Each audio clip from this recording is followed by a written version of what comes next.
कटक जिला तिगिरिया थाना अंतर्गत नुआपाटना मुंडिया साही काजू जंगलरू जड़े युवकर मृतदेह उद्धार होईछि।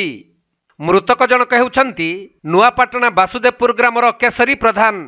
से गतकाली संध्यारे घरू बाहरी जिबा परे आउ फेरी नथिले।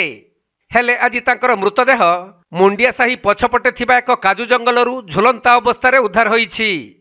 तेबे तांको मृत्युर कारण अस्पष्ट रहिथिबा बेले तिगिरिया पुलिस घटनास्थल में पहुंची शवटी को जबत करी व्यवच्छेद पई आठगड़ मेडिकल को पठाई यार तदंत करुछंती।